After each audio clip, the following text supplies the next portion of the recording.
A Bill Clinton story.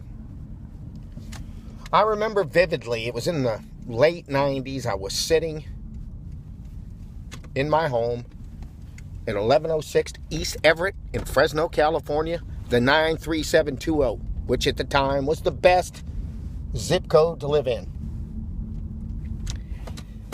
And my ex-wife, my beautiful ex-wife, little Chinese girl, were sitting there watching Bill Clinton taking a testimony. I don't even think there was anything to watch. I think it was all recorded.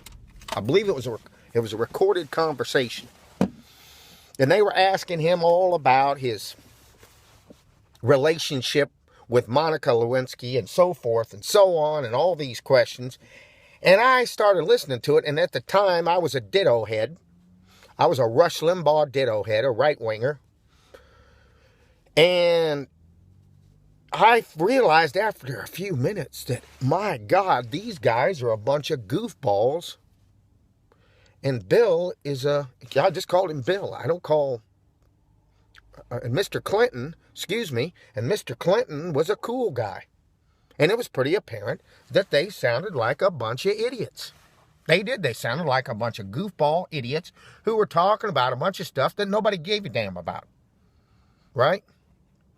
And sure enough, the very next day, Mr. Clinton's polls just shot through the roof. Everything changed. And he skimmed right through his little vote to impeach.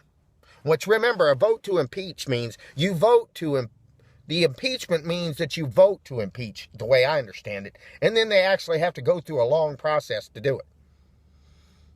So it's not an easy process to impeach a president. I get this from my donors that I call, where my job is for the organization that I work for, that they always want to just kick him right out like you just walk up there and fire him. It's not easy. It's a very difficult process, and it's very hard on the country. It doesn't help. You know, we impeached Mr. Nixon, and we got Ford. I don't really think it made a big difference. I don't think it helped too much. But in any case, that's not the point of the story. My point of the story is this.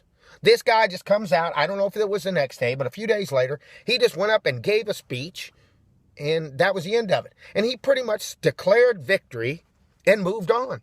He pretty much said, I was victorious, even if whether it was apparent or not, whether he had actually won or not. He just declared a victory, and he moved on. And I think that's a valuable lesson. When you're in trouble, when things are going, just make yourself victorious and move on, because you cannot feel like a loser in life. Don't feel like a loser. Don't be like my friend and boss, Paul White, has said 25 years ago or 22 years ago. He said, don't be a victim. Don't be a victim. Don't be a victim. That's what I'm trying to tell you. And Mr. Clinton was definitely not. The President of the United States is not a victim. Lesson for the day. Bye.